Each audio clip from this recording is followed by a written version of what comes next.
নমস্কার বন্ধুরা, আমি জয়ী। আরও একটি নতুন ভিডিওতে আপনাদেরকে অনেক অনেক স্বাগত জানাই। আশা করছি আপনারা সবাই ভালো আছেন, সুস্থ আছেন। আজকের ভিডিওতে আমি আপনাদেরকে একটি সুন্দর ডিজাইন তৈরি করে দেখাবো।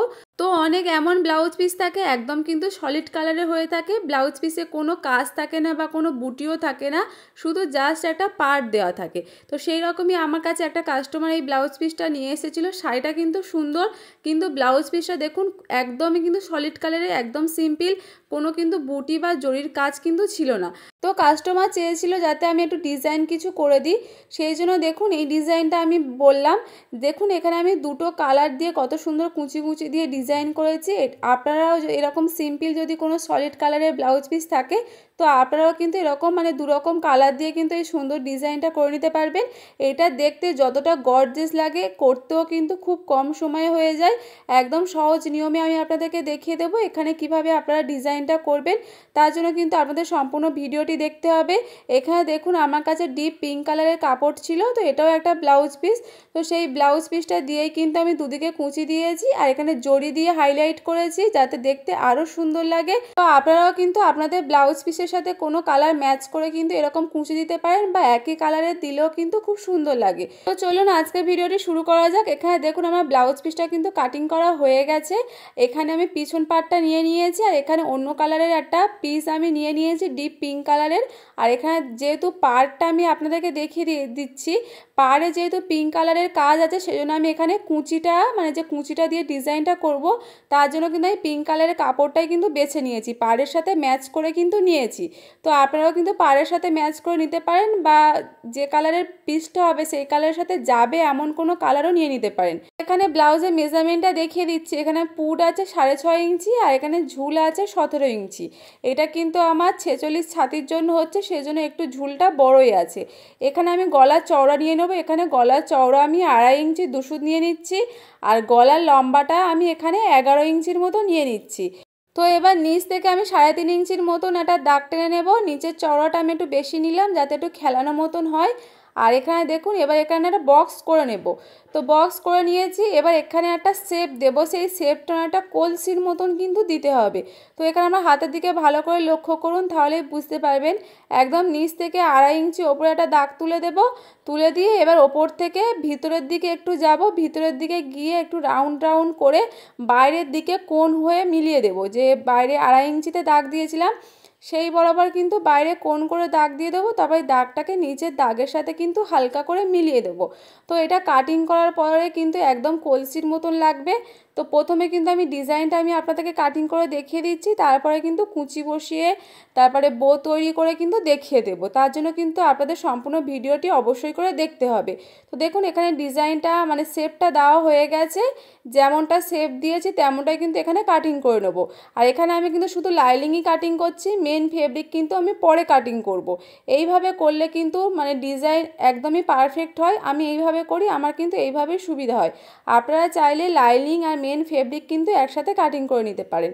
তো দেখুন এখানে কাটা হয়ে গেছে। এবার মেন ফেব্রিকের সোজা দিকের ওপর কিন্তু লাইনিংটা রাখতে হবে। সোজা দিকের ওপর দেখুন লাইনিংটাকে রেখেছি। এবার এখানে আমি একসাথে কিন্তু দড়িটাকে অ্যাটাচ করিয়ে নেব। সেই জন্য দেখুন একদম পুট লাইনের ওপর থেকে 3 ইঞ্চি 3 ইঞ্চিতে দাগ দিয়ে নিচ্ছি। এই 3 ইঞ্চিতেই কিন্তু আমরা দড়িটাকে অ্যাটাচ করব। আর এখানে দড়ির লেন্থটা নিয়েছি আমি 20 ইঞ্চির মতন আমি নিয়ে নিয়েছি। এবার দেখুন মেন ফেব্রিক আর লাইনিংয়ের মাঝখানে আমি দড়িটাকে রেখে দেব। আর একদম ওপর থেকে পুট লাইন থেকে কিন্তু আমি 2 সুত বরাবর গ্যাপ দিয়ে সেলাই করে নেব। তো এই কাটিং আর সেলাইটা কিন্তু একদমই নর্মাল। আপনারা যেভাবে ব্লাউজের ডিজাইন করেন সেইভাবেই কিন্তু এখানে সেলাইটা করতে হবে। তো দেখুন 2 সুত বরাবর গ্যাপ দিয়ে যেমনটা আমার ডিজাইন আছে সেই ডিজাইন ধরে ধরে কিন্তু 2 সুত বরাবর গ্যাপ দিয়ে কিন্তু আমি সেলাইটা করে নিচ্ছি। তো দেখুন এক সাইড থেকে সেলাই করে অপর দিকে চলে এসেছি। অপর দিকেও যে 3 ইঞ্চি ডাউনে দাগ দেওয়া ছিল তো সেখানেও দেখুন মেন কাপড় আর লাইনিংয়ের মাঝখানে দড়িটাকে রেখে এখান থেকেও সেলাইটা করে নেব। তো এখানে সেলাই করা হয়ে গেছে ধার বরাবর। এবার মিডিলে যে আমাদের এক্সট্রা কাপড়টা আছে সেটা কিন্তু কেটে আমি বাদ দিয়ে দেবো। কেটে বাদ দেওয়া হয়ে গেলে এবার যে আমরা সেলাইটা করে এসেছি তার কোনাগুলো কিন্তু একটু একটু করে কেটে দিতে হবে, যাতে আমরা লাইনিং কাপড়টাকে পিছনের দিকে নিয়ে যাই, খুব সহজে যাতে উল্টে যায়। তো দেখুন এখানে কিছুটা গ্যাপ দিয়ে দিয়ে কিন্তু আমি কাটিংটা করে নিচ্ছি। এইভাবে অবশ্যই কাটিং করবেন। আর কাটিং করার সময় অবশ্যই খেয়াল করবেন যে সেলাইটা আমরা করে গেছি সেই সেলাইটা যেন না কেটে না যায়। অবশ্যই কিন্তু সাবধানে কাটিং করবেন।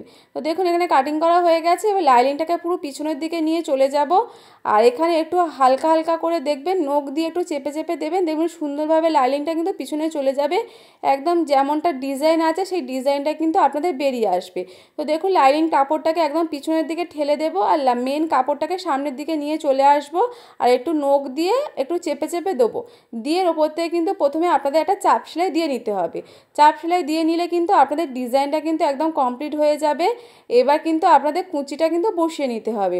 তো দেখুন এখানে যেমনটা শেপ আছে সেই শেপ ধরে কিন্তু ঘুরিয়ে ঘুরিয়ে আমি চাপ সেলাইটা দিয়ে নেব।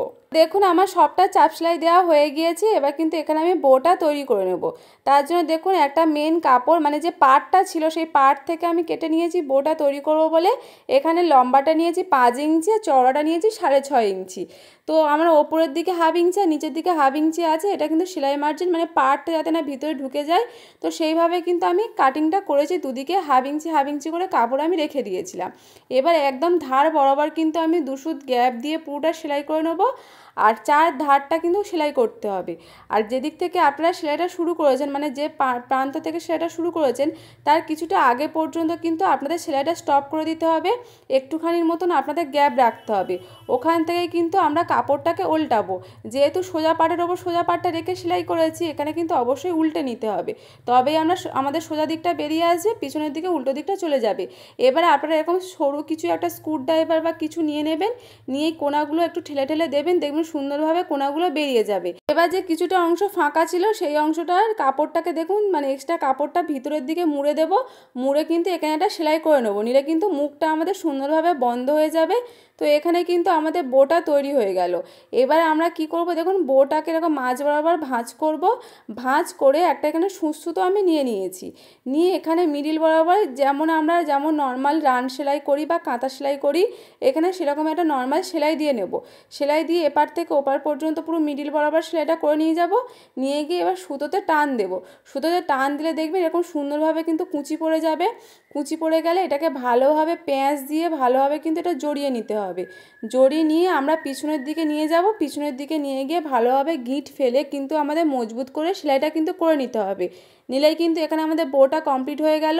তো এবার আমরা মেন ফেব্রিকটা নিয়ে নেব, মানে ব্লাউজের পিসটা নিয়ে নিয়েছি। তো দেখুন এর মিডিলে কিন্তু ঠিক বসাতে হবে। এখানে আপনারা দেখতেই পাচ্ছেন আমার কিন্তু মিডিলে ভাঁজ পড়ে আছে। তো এই মিডিলে একদম কিন্তু এই যে বোটা তৈরি করেছি তার মিডিল আর ব্লাউজের মিডিল কিন্তু ভালোভাবে ধরে নেব। আর বোটা কিন্তু একটু ওপরের দিকেই বসাবেন, বেশি কিন্তু নিচের দিকে নামিয়ে বসাবেন না। কারণ নিচে আপনাদের মুড়িয়ে সেলাই হবে, কোমরপট্টি বসাবেন তখন কিন্তু তাহলে বোটা মুড়ে যাবে। তো দেখুন এইভাবে কিন্তু আমি একটু ওপরের দিকে কিন্তু বসিয়ে নিয়েছি। আর দুদিক বরাবর কিন্তু ভালো করে এখানে আগে বোটা সেলাই করে নিচ্ছি। আর সেলাই করার আগে ভালোভাবে পিন আপ করে নিয়েছি, যাতে সেলাই করার সময় মানে সরে নড়ে যাতে না যায়। তো এখানে আমার কিন্তু বোটা বসানো একদম কমপ্লিট হয়ে গেছে। এবার কিন্তু আমি এখানে জড়ি বসিয়ে নেব। তো এই জড়িটা কত দূর বসাবো, ওপর থেকে জড়িটা দেখুন এখানে যে কোণটা আছে এই কোণ পর্যন্ত কিন্তু বসাবো। এই পর্যন্ত বসে কিন্তু স্টপ করে দিয়েছি। তো এবার আমরা কুঁচিটা দিয়ে নেব। তার জন্য যে আলাদা আমি কাপড়টা নিয়েছিলাম সেই কাপড়টা নিয়ে নিয়েছি। আর এখানে কাপড়ের চওড়া নিয়েছি 2.5 ইঞ্চি আর লম্বাটা আমি এখানে 30 ইঞ্চির মতন লম্বাটা নিয়ে নিয়েছি। তো আপনারা বেশি করে নিয়ে নেবেন, যদি বেশি হয় তো পরে কেটে বাদ দিয়ে দেবেন। তো এখানে দেখুন একটা পাটের উপর আরেকটা পাট রেখেছি, রেখে এখানে 2 সুত বরাবর গ্যাপ দিয়ে কিন্তু একদম ধার বরাবর কিন্তু সেলাইটা করে নিচ্ছি। আর অবশ্যই কিন্তু এটা সোজা দিক থেকে করবেন, এটা কিন্তু আমরা উল্টোবো না। এইভাবেই কিন্তু কুঁচিটা কিন্তু আমাদের হয়ে যাবে। তো একদম দেখুন একদম ওপর থেকে নিচ পর্যন্ত যতটা কাপড় ছিল 2 সুত বরাবর গ্যাপ দিয়ে আমি সেলাইটা করে নিয়েছি। এবার একদম পুড লাইনের ওপরে ফিতেটাকে রাখবেন, রেখে এখানে 6 ইঞ্চি নিচে দাগ দিয়ে নেবেন। এখানে আমার ছাতিটা একটু ভারী আছে বলে সেই জন্য আমি 6 ইঞ্চিতে দাগ দিচ্ছি। আপনারা এর থেকে কম ছাতি হলে 5.5 ইঞ্চি নিচে ডাউনে দাগ দেবেন। তো এখানে 6 ইঞ্চিতে দাগ দিয়ে নিয়েছি। নিয়ে এখানে হালকা করে কিন্তু আপনাদের একটা শেপ দিতে হবে। তো আমরা হাতের দিকে ভালো করে লক্ষ্য করুন, তাহলেই বুঝতে পারবেন। আমরা যে কোণা পর্যন্ত যে জড়িটা লাগিয়েছি এই কোণা পর্যন্ত একটা হালকা রাউন্ড শেপ করে দেবো। আর এখান থেকে যে শেপটা আছে সেই শেপটা দেব। তারপরে যে বোটা বসিয়েছি সেই বইয়ের গা বরাবর একদম কিন্তু নিচে নামিয়ে দেব। এইভাবেই কিন্তু কুঁচিটা বসাতে হবে। তো দেখতেই পেলেন। এবার যে আমরা যে কাপড়টা যে নিয়ে নিয়েছি সেই কাপড়টা নিয়ে নেব। সেই কাপড়ে একদম কিন্তু ডাইরেক্ট কুচিটা কিন্তু বসিয়ে দেবো। আপনারা চাইলে কিন্তু আগে কুচিটা দিয়ে কিন্তু তারপরে বসাতে পারেন। আমি একেবারেই কিন্তু কুচি দিয়ে দিয়ে কিন্তু বসিয়ে যাব। তো এখানে আরমোল বা বগল থেকে কিন্তু আমরা কুচিটা দেওয়া শুরু করব। তো একদম শুরুতেই কিন্তু কুচি দেবো না, এখানে হাফ ইঞ্চির মতন প্রথমে সেলাইটা করে নেব, নিয়ে একদম গায়ে গায়ে ছোটো ছোটো করে কিন্তু কুচিগুলো কিন্তু আমি দিয়ে দেব।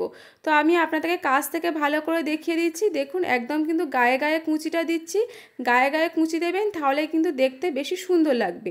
এখানে কিন্তু বেশি ফাঁকা ফাঁকা বা গ্যাপ কিন্তু একদমই দেবেন না, একদম গায়ে গায়ে করে ছোটো ছোটো করে কুচি দেবেন, তাহলে দেখবেন খুব সুন্দর লাগবে। তো যেমনটা আমি দাগ দিয়ে নিয়েছিলাম চক দিয়ে, সেই দাগ বরাবরই কিন্তু কুচিটা দিয়ে নিচ্ছি। আর এখানে দেখুন একদম কুচি দিয়ে দিয়ে দিয়ে কিন্তু বোর কাছে চলে এসেছি।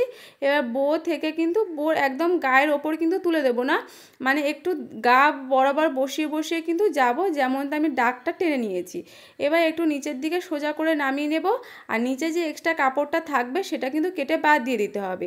আর কুচিটা যখন আপনারা শেষ করবেন তার হাফ ইঞ্চিটা একটু গ্যাপ দেবেন, দিয়ে কিন্তু শেষ করবেন, একদম কিন্তু নিচ পর্যন্ত কিন্তু কুচিটা কিন্তু বসাবেন না, তাহলে আপনারা যখন কোমরপট্টিটা বসাবেন একটু কিন্তু অসুবিধা হবে। তো নিচের দিকে দেখুন আমার হাফ ইঞ্চির মতন গ্যাপ আছে। এবার যে এক্সট্রা কাপড়টা আছে কেটে বাদ দিয়ে দেবো। তো এর ওপরে কিন্তু এবার আমি জড়িটা কিন্তু বসিয়ে নেব, ওপরে যে জড়ি বসিয়েছি সেই একই জড়ি বসাবো। তো দেখুন সিম্পল একদম কিন্তু এর ওপরে রাখবো, রেখে কিন্তু এখানে জড়িটাকে বসিয়ে নেব। একই রকমভাবে কিন্তু অপর দিকেও কিন্তু একই রকমভাবে ডিজাইনটা করে নেব। তো 6 ইঞ্চিতে আরমহলেতে দাগ দেব, দাগ দিয়ে কিন্তু যেমন আমি শেপ দিয়েছিলাম সেরকম শেপ দিয়ে কিন্তু নিচের দিকে সোজা নামিয়ে দেব, দিয়ে কিন্তু এই বরাবর কিন্তু আমি কুচিটা দিয়ে নেব। তো এখানে দেখুন আমি একটা ছোট্ট লটকানও তৈরি করে নিয়েছি, জরির দড়ি ইউজ করেছি, করে একটা সুন্দর দেখে ছোট্ট লটকান করে নিয়েছি, নিয়ে কিন্তু এই মিডিলে লাগিয়ে দিয়েছি। তো দেখুন এখানে দু সাইডে কুচিটা লাগানোর পরে কত সুন্দর লাগছে, কালার কম্বিনেশনটাও কিন্তু সুন্দর লাগছে, জরিটা লাগানোর ফলে কিন্তু হাইলাইট হয়েছে, দেখতেও কিন্তু খুব সুন্দর হয়েছে। আর ওপরে যে আমি দড়িটা করেছিলাম এখানে আমার লটকানটা করা হয়নি, আমি কিন্তু লটকান এখানে করে নেব, নিলে কিন্তু আরও সুন্দর লাগবে। আর আপনারা নর্মাল ব্লাউজে যেমন টেকিং দেন এখানেও কিন্তু টেকিংটা দিতে হবে। ডিজাইন হয়েছে বলে টেকিং হবে না সেরকম না, টেকিং কিন্তু আপনারা দিয়ে নেবেন। এইরকম সুন্দর সুন্দর ডিজাইনার ভিডিও আপনারা যদি দেখতে চান, কাটিং সেলাই ভিডিও, তো অবশ্যই চ্যানেলটিকে সাবস্ক্রাইব করে রাখবেন। আর ভিডিওটি আপনাদের কেমন লাগলো অবশ্যই কিন্তু একটা কমেন্টে জানাবেন, আপনাদের কমেন্ট পড়তে কিন্তু আমার খুবই ভালো লাগে। আর ভিডিওটি যদি আপনাদের একটুও ভালো লেগে থাকে বা একটু হেল্পফুল বলে মনে হয় তো অবশ্যই একটা লাইক দিয়ে শেয়ার করে রাখবেন। তো আজকের জন্য এই পর্যন্ত, দেখা হচ্ছে আমার পরবর্তী ভিডিওতে। ভালো থাকবেন, সুস্থ থাকবেন।